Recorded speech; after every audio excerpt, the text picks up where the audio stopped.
Outsourcing tends to have a bad reputation as being low quality. Partner Hero's value-based approach raises the bar for the outsourcing industry by investing in employee empowerment and career growth, paying above-market salaries, and maintaining a focus on quality and performance. They're more than a service provider. They're also a thought partner for the startups they serve. It's simple. Brands that care about quality customer experience choose Partner Hero. They offer flexible terms and the ability to scale quickly, perfect for startups, with quality assurance baked into every program and offices around the world. So Partner Hero can provide truly global coverage. Outsourcing has long been available mainly to big businesses, but Partner Hero is challenging business as usual by bringing the benefits of outsourcing to businesses of all sizes with short, flexible contracts and fast ramp-up times. 10 years ago, when we were launching the Action Catalyst, we could have used a few extra hands to help us scale quickly, even if it was just for a short while. You can bet that with their expertise, fast onboarding, and core focus on quality, Partner Hero would have had our attention. If you're ready to bring in outside customer support help for your startup that feels like it's a part of an existing team, check out Partner Hero. Head over to partnerhero.com/Action Catalyst to book a free consultation with our solutions team. Mention you heard about Partner Hero from the Action Catalyst, and they'll even waive the setup fee. Now, on to the show. From Nashville, Tennessee, Southwestern Family of Companies welcomes you to the Action Catalyst. Each week, we share insights and inspiration from movers and shakers in the world of business. Our goal is to help you increase your self-discipline, overcome procrastination, and help you to take action on all the things that really matter. It is an important first for the Action Catalyst podcast. Today, I have my business partner, my very original friend that we dreamed up starting a business together, Dustin Hillis, on the show live. You're going to get to meet him in just a second.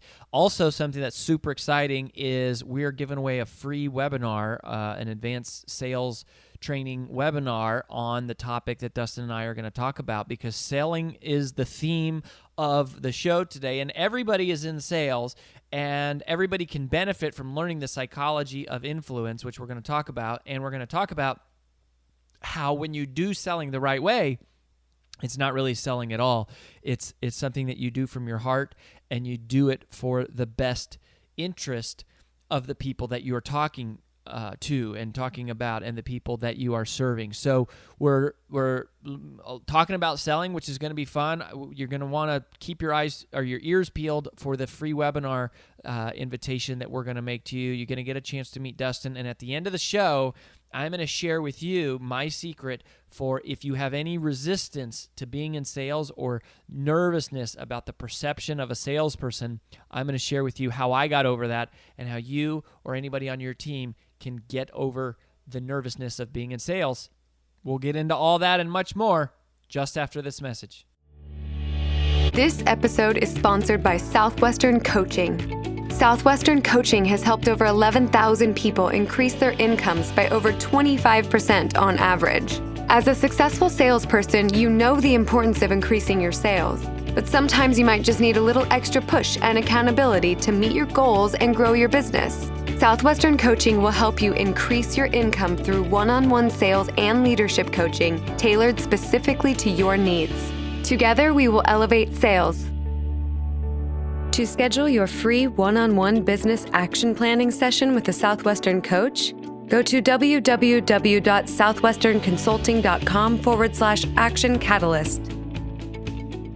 I am so excited today because I get to introduce you to Dustin Hillis, and we met in college working for Southwestern Advantage.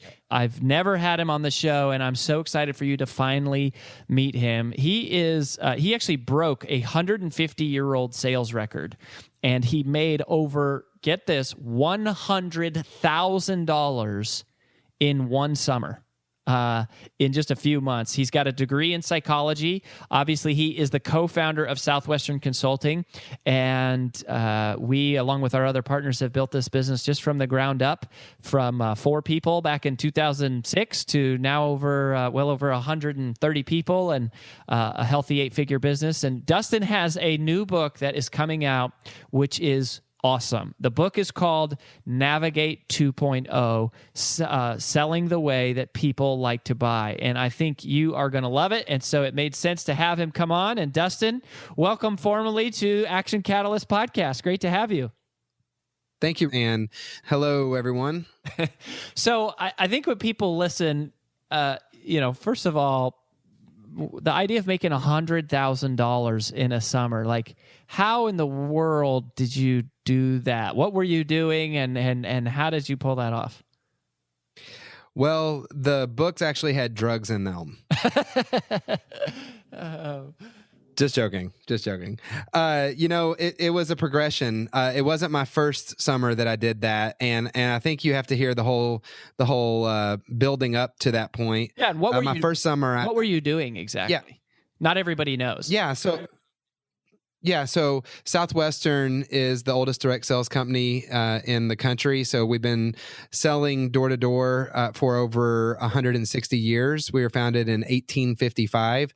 And so today we actually have college students that are out going door to door selling educational reference guides, software, kids' books, and now they have a website.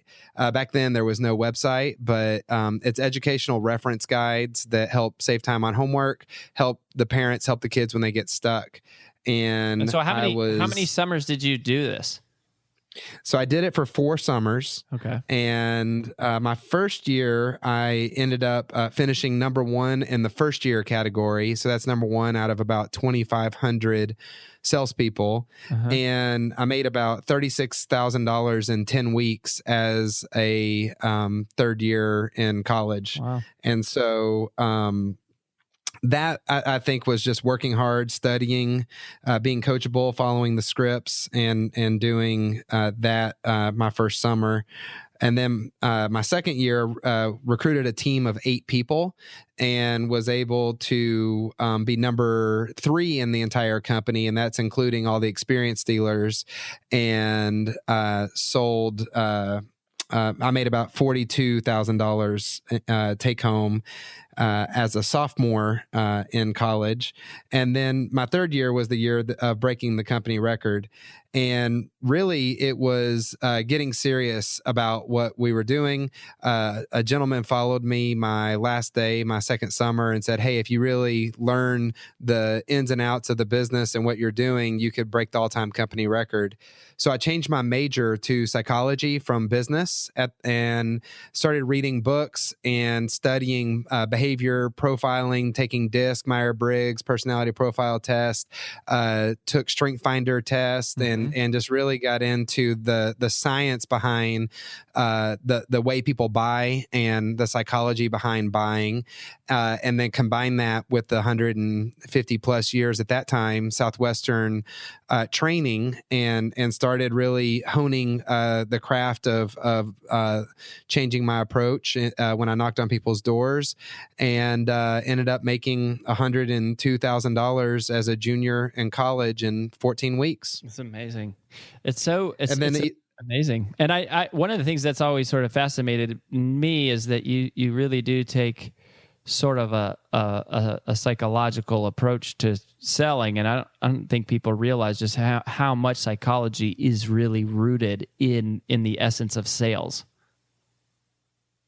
Yeah, when I changed my major, it was the day after my first class of Psych 101, and they talked about toward motivation and away motivation, and it just blew me away of thinking of it from a sales mind. With people are actually more motivated by fear and less motivated by toward motivators. And after hearing that on my first day, I thought, man, knowing more about psychology will help me in the long term in just being better at understanding people and communicating, especially knowing selling was something I was excited about doing. And it really did take the game to the next level of diving in deep to psychology and understanding how the mind works. Mm-hmm.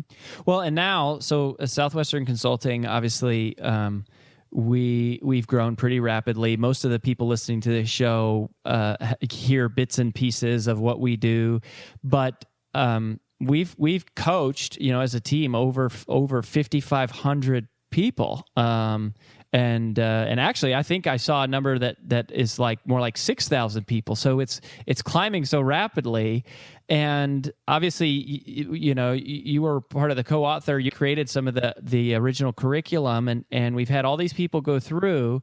But I feel like coaching has really been your world, and I guess one of the questions that I just have for you is, between what you know about yourself and all the folks on our team, and then also having been, in the just kind of on the front lines with now, thousands of salespeople going through coaching from all these different industries, what do you think are the real key differences between the top producers and the average producers? Like, what do you think separates the people who are in maybe whatever the top, let's call it the top 5%, because you've done it personally, you've recruited and led people, both in Southwestern Consulting and, before we started the business, and then also obviously worked in consulting and coaching with the other companies. So if you had to try to boil it down, what do you think are the real major differences between top producers and average producers? Yeah, great question. And we get this a lot. And coaching has been amazing as we've coached, as you said, over 6,000 people from every different type of industry. I've personally coached people from DirecTV, AT&T, Wells Fargo, to people that are in the automotive business with Toyota and Lexus, to financial planners with Northwestern Mutual, et cetera. And the common thread is really broken down with these four things. I think that it doesn't matter what industry you're in. If you've been in the profession of selling and you are at that top level, these are the four things. The first one is attitude. And your self-talk. There's nothing more important than what you say about yourself to yourself and what you let other people say about you that you believe about yourself. And the second is your work ethic and being willing to put the blinders on, put your head down, go to work, not think about what you need to do, but you take action and you outwork everyone in sight. The third is problem solving. It's not if a problem is going to happen, it will. Everybody has an excuse. It's the rare individual that will go over, under, around, or straight right through any problem in their way. And then the fourth is being a student of the game. And really, the people that are willing to invest in their own minds, take the time to read vivaciously and ferociously attack books and read multiple books every month, and just always think of learning as a journey. There is no finish line. You can always increase your knowledge in some area of your profession and life. And the people that think that they have arrived are the ones that are on the slippery slope down. And so being a student of the game, I think, is a big time key to being a top producer.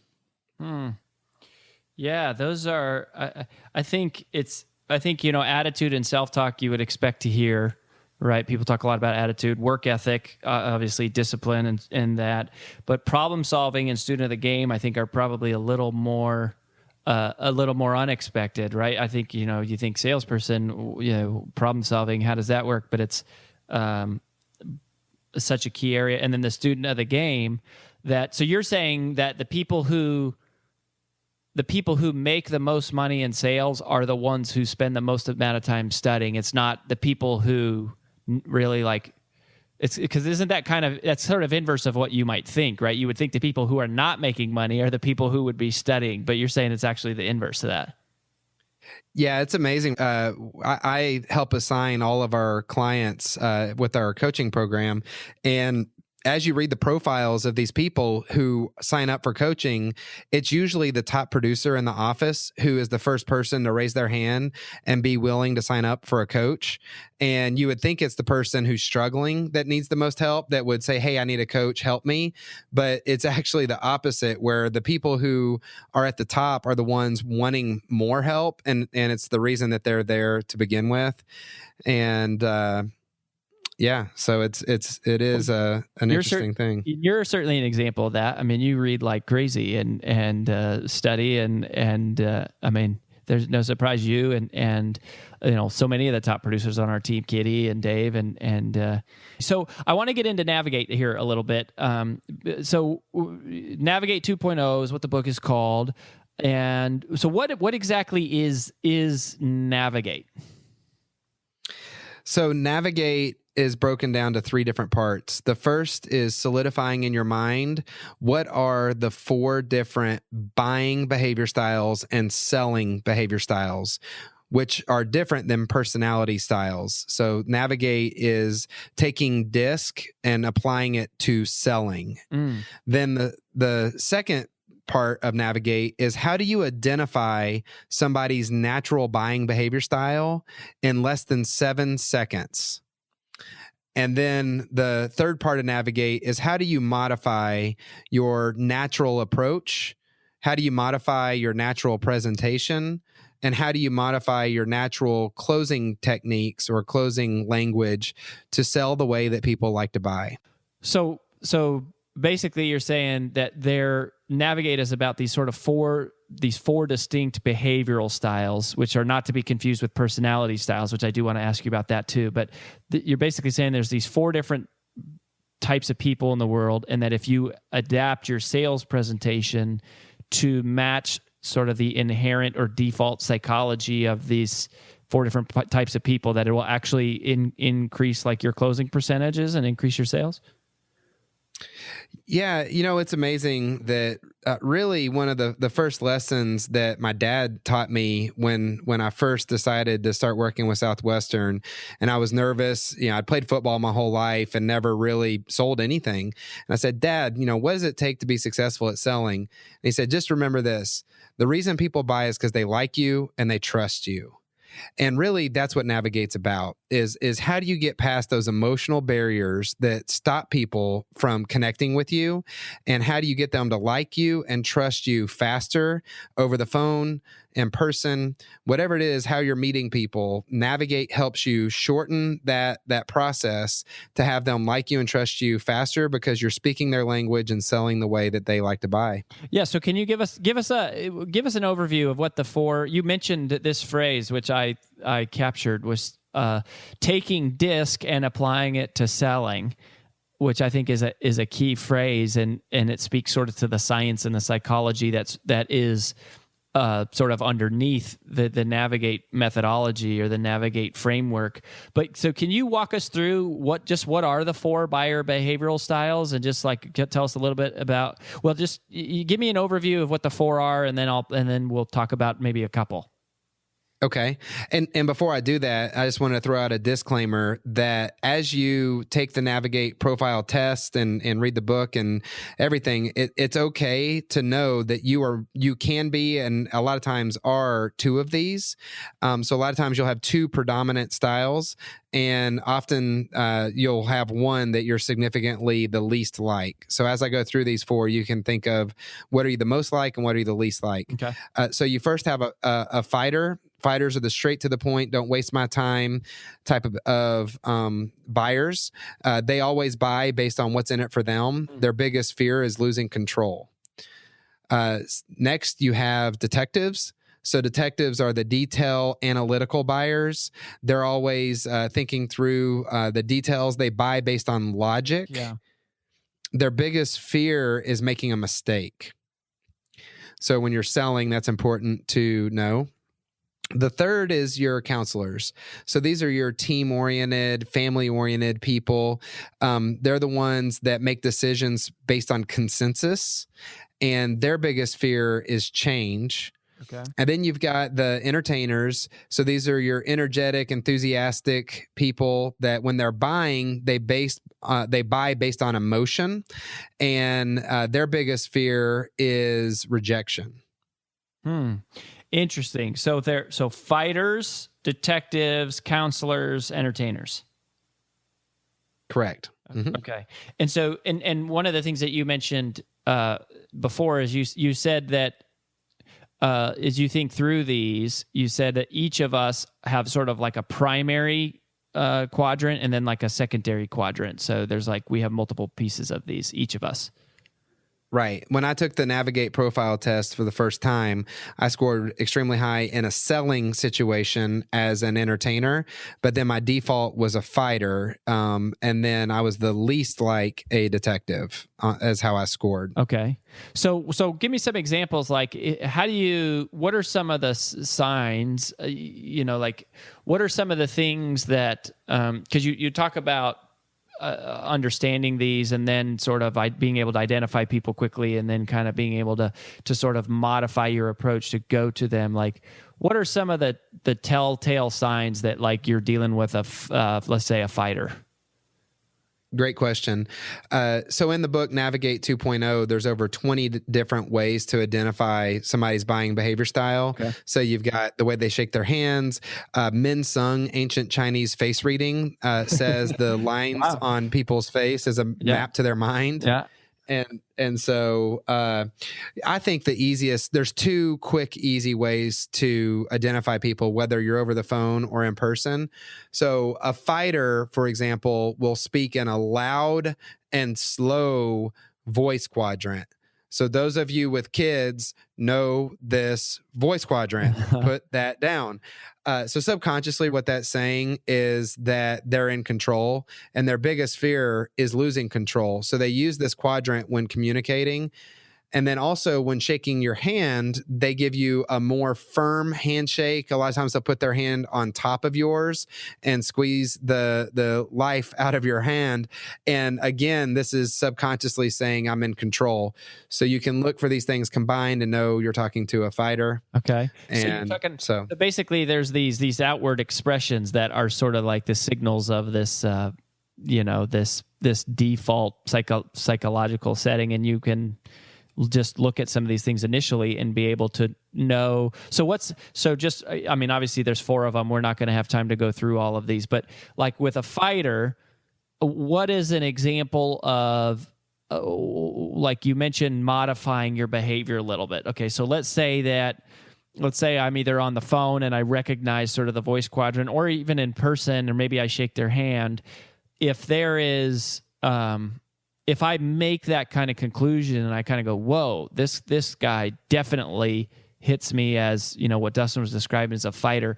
What is just like one example of how I might modify my sales presentation to connect better with that person? And what's an example of, give me an example of doing it the right way and then an example of doing it the wrong way.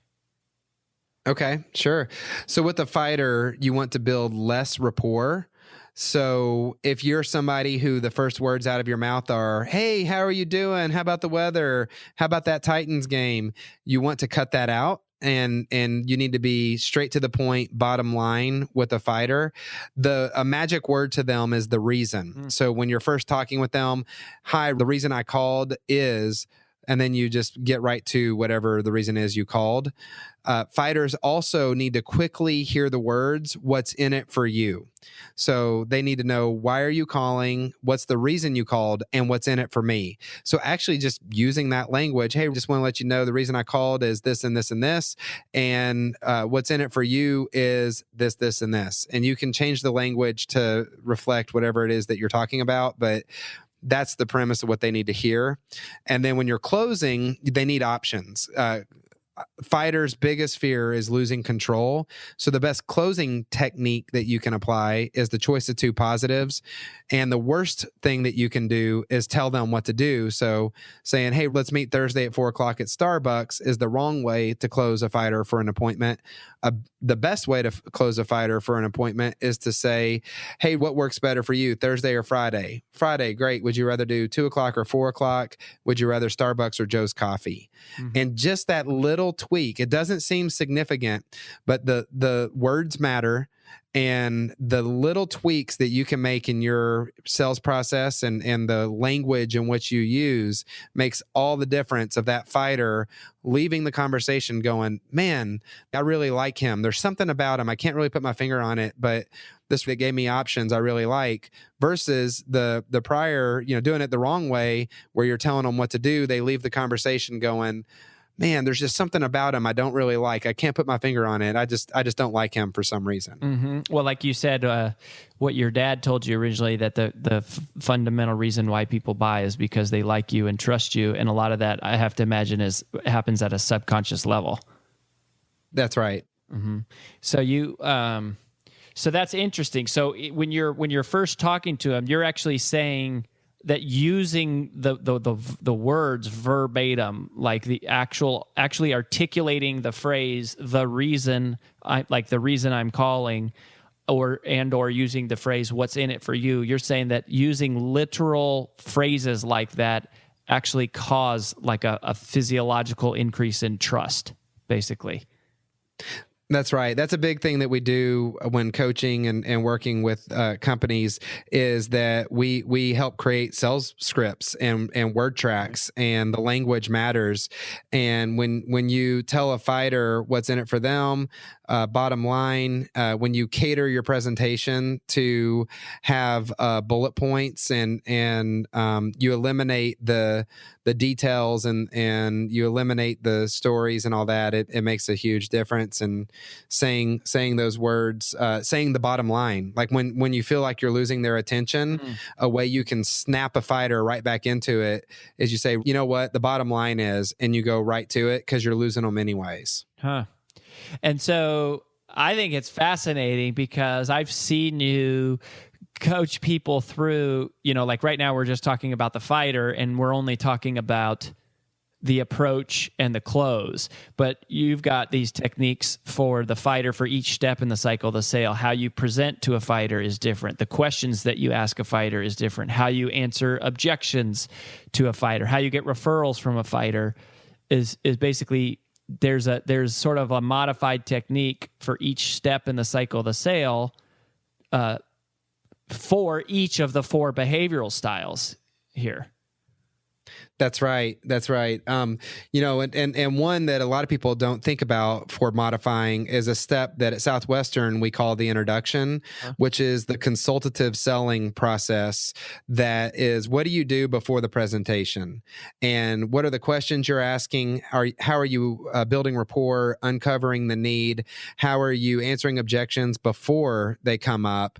And how are you getting all the decision makers around the table, eliminating distractions, etc. And most people don't have a written down methodology they follow for that. And when you can apply Navigate to that, and you can have 4 different versions for a fighter, an entertainer, a detective, a counselor, you can really see. I mean, that's how you double, triple your production. A good example is Verizon Cellular Sales. Within 6 months of working with us, increased their closing ratio by 300%. And the first thing we did was we created Navigate scripts for their call center, and they have 4 different scripts based on exactly what we're talking about, and their closing ratio went up 300%. Well, it was pretty awesome. It's fascinating because sometimes salespeople have a resistance to using scripts because they're like, it doesn't connect with everybody. But that's kind of what you're saying, is you got to have these 4 different versions, because there really are 4 different types of decision makers as it relates to buying. And here we are just talking through the fighter. And I figured time would go by soon, and it has. So one of the things that I know you've got that you put together, because we're only just barely starting to touch it on this, is you put together a free like 1-hour webinar for everybody. That's right. Yeah. So it's a free 1-hour webinar, and it goes into detail with a lot of these techniques and ideas on how to identify somebody's natural buying behavior style, and then how to modify your close specifically to the fighter, to the entertainer, to the detective, and to the counselor. So by the end of that webinar, you'll have tangible techniques that you can use to be a better closer for all 4 styles. Mm-hmm. Mm-hmm. And so where do you want people to go to get plugged into that? You go to podcast.thenavigatebook.com. podcast.thenavigatebook.com. Okay. And we'll put a link to that in the show notes podcast.thenavigatebook.com. You guys go check it out. It's a free 1 hour webinar. Dustin just dives right straight into Navigate, and he'll talk through, the 4 different buyer behavioral styles and closing, right? You actually teach, I think that's the technique you teach, closing on all the 4 different types in the webinar, I think, right? Correct. Yep. Yeah. Well, very cool. The book is called Navigate 2.0, Selling the Way That People Like to Buy. Podcast.thenavigatebook.com is where you can go to get more information and check out Dustin's free webinar. And Dustin, just before you snake off, I want to try to get one more little technique out of you here. What is one telltale sign that I might be dealing with a detective? So just like if I'm going out and about, what are, you mentioned like the handshake or the words that people use for fighters. What about detectives? Is there a cue we can look for them? Sure. I want you to imagine that a surgeon has removed their skull and inserted a calculator into their brain. And whenever you have a detective, they are perfectionist. So they dress more buttoned up. They move more as if you would imagine a perfect walk, a perfect handshake. They are spatially aware. So they step into the handshake, do a 1 pump, perfect pressure handshake, step back to their space. When they're talking, they usually use the voice quadrant where they are controlled, but talk a little bit faster, which creates a little bit more of an anticipation. Mm-hmm. So you can talk as fast as you want with the detective, but don't talk too loud because then they'll think you're selling them and they won't like you and trust you for that. But detectives, they're usually the ones that are the more perfectionist. If you walk into their office, they will have their paper filed in the filing cabinet. They'll have their pencils in the pencil holder. There won't be a speck of dust on their desk. And you know that you're talking to a detective. And if you want to screw around with a detective, just take a piece of paper or a brochure that's in your hand and set it in front of them, a little bit cockeyed, and then just step back and just count to yourself, 1 Mississippi, 2 Mississippi. By 3 Mississippi, they freak out. That is so annoying I'm a detective, of course. So you're listening to Dustin Hillis, and just a sales genius. Navigate 2.0. Go to podcast.thenavigatebook.com. Check it out. Dustin's free webinar. And Dustin, thank you so much for being here, man. We appreciate you. Thank you. One of the things that I love about Dustin, I just admire, we didn't get into it too much, but the guy just has an unreal belief, like an unreal mindset in terms of he just doesn't have limits. And it's a great blessing to have someone like that in your life, that just, because everyone, most people in your life place boundaries. They talk about what's realistic, and Dustin is just not that guy. He is the guy that's always about what's possible and redefining possible. And I absolutely love that. And one of the best sales people that I know, for sure. And so that was really fun for me to get to interview him. And I think in the theme of selling, I wanted to take a minute to talk a little bit because, I talk a lot about my background, how I got started in selling, but I when I sold for Southwestern, I did it for 5 summers. I didn't enjoy the process of selling. Like, I never thought I would be a salesperson. Over the years, I have come to really love and fall in love with sales because I have changed my mindset about what selling is. And that's kind of what I want to talk to you about, because it's fun to listen to Dustin, talk about sort of this Navigate advanced selling system, which is really incredible. And you definitely should go over to that website, podcast.thenavigatebook.com, and watch the webinar. I mean, it's one of the best advanced sales trainings you can get, and it's an hour long and it's completely free. So go check that out, and then that'll give you information about the book and stuff, and how to take the actual test, which is powered by DISC and is sort of built on the DISC engine, but has the Navigate enhancement to it.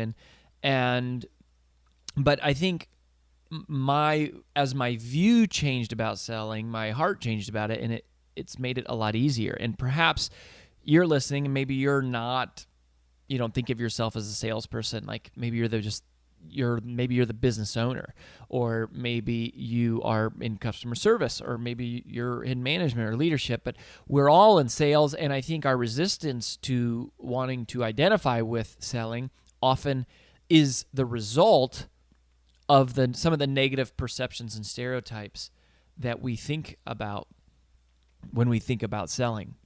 And I talk a lot about servant selling, and that's really the core sort of philosophy that really got me to come around to being excited about selling, because selling is nothing more than a conversation. That's it. It's just a conversation about somebody's needs and a chance to help them. Closing, quote unquote, closing a sale is, I think even the language is really, it's a lot of the language around selling, the nomenclature is just, it really is, not only does it not elevate the perception of sales, but it also is misleading in terms of what makes a great salesperson, right? Because when you think about closing, you think about talking somebody into something.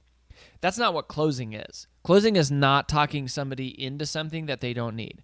Closing is bending over backwards to help a customer figure out what is the best option for them. That's it. That's what closing a sale is.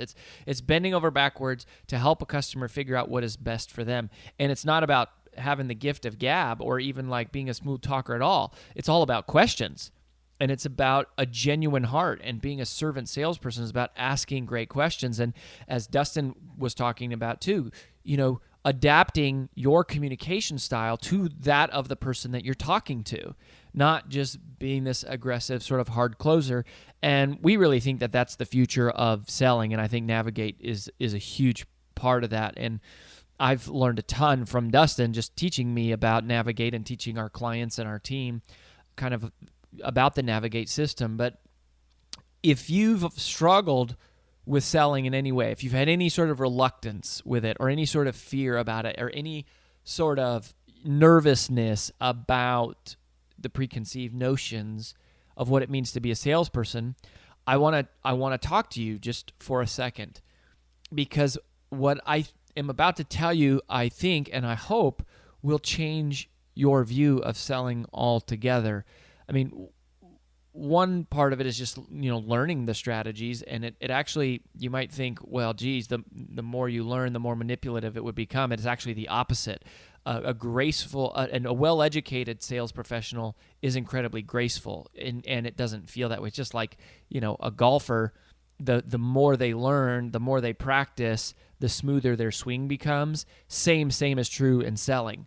It's not something that the more time you invest, the more sort of, smooth or shyster you get. It's the opposite. It's you become so skilled at being able to communicate with people and to adapt to their preferences and you can literally just stand and serve them and operate in a place of their best interest, and that will grow your sales over time. You might not, there's some people that will say no to you, but there's a lot more people that will say yes to you too. And so anyways, moving past that to sort of the heart of the issue, for me, the very first step in selling is all about conviction.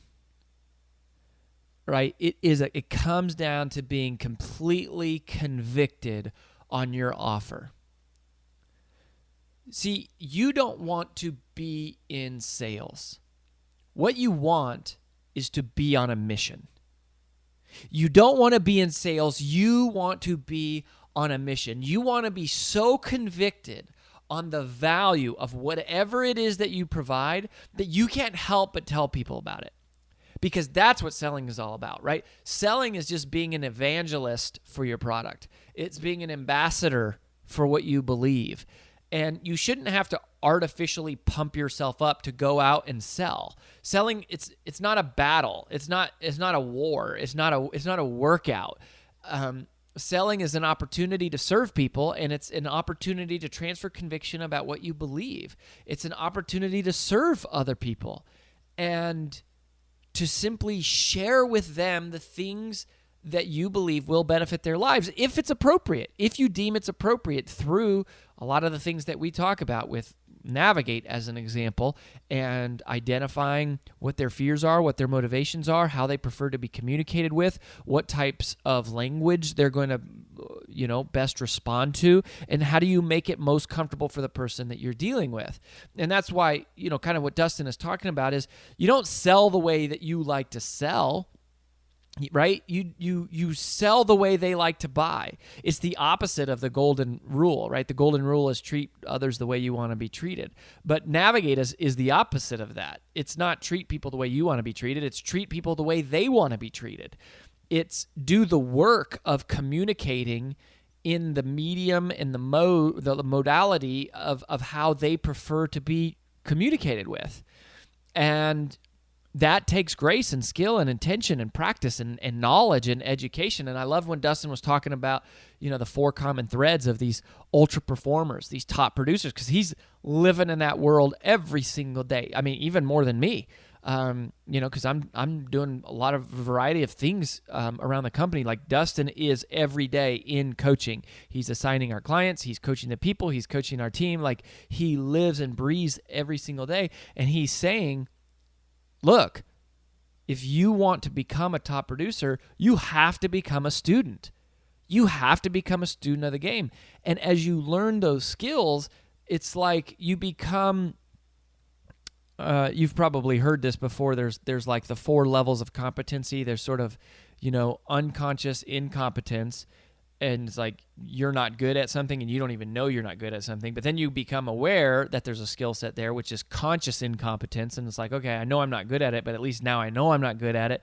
Then the third level is conscious, let me see. Yeah, conscious incompetence. Is that right? Or sorry. Conscious competence is the third one. So now it's like you're getting good at it and you're thinking about it still. And then the fourth level is unconscious competence. And that's where you want to get. That's what a true student of the game is when you have all of this ability to communicate, which is, what selling is: conversating, communicating, listening, mostly asking questions and serving people with the right heart. And when you really get to that unconscious competence, it's amazing. And it's so fun to deal with great salespeople because they help you. And I actually just today was on a call with a tax attorney.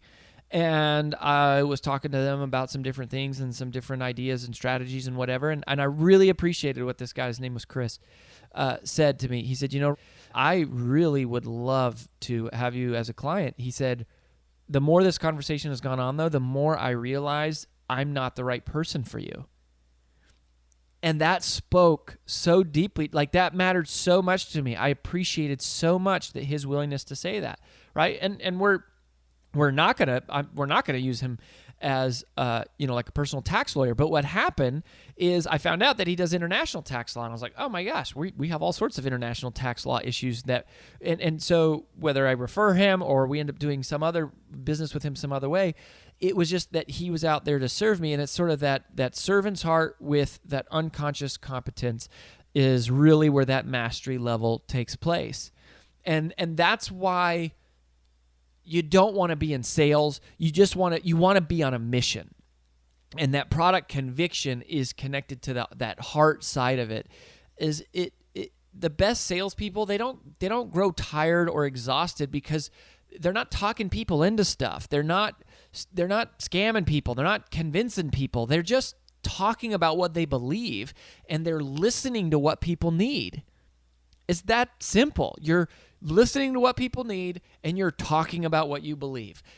Listening to what people need and talking about what you believe. And that is selling. And so they're drawing on this wellspring that never goes dry.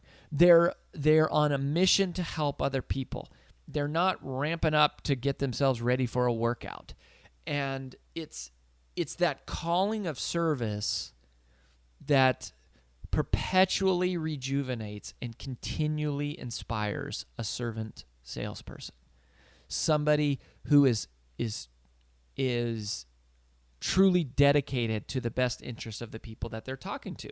Somebody who is convicted that you always get paid for how hard you work. Sometimes now, oftentimes later, but always eventually. And when you believe that, like when you believe that you always get paid for how hard you work, sometimes now, oftentimes later, always eventually, then you can let go of having to convince every single person to buy from you. You can simply stand in service of what is best for them.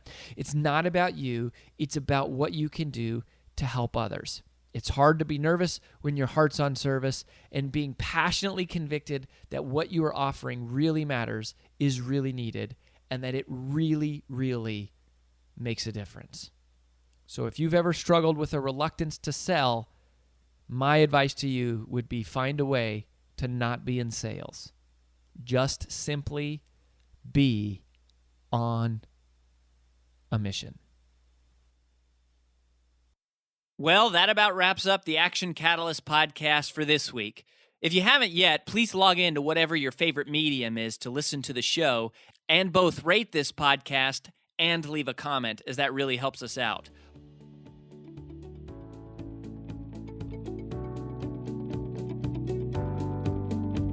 If you enjoy this podcast, please make sure to subscribe, leave a review, and screenshot this episode to share with your friends on social media. Make sure to follow us on Facebook and Instagram at Action Catalyst, and subscribe to our video podcast on YouTube. Thanks for listening.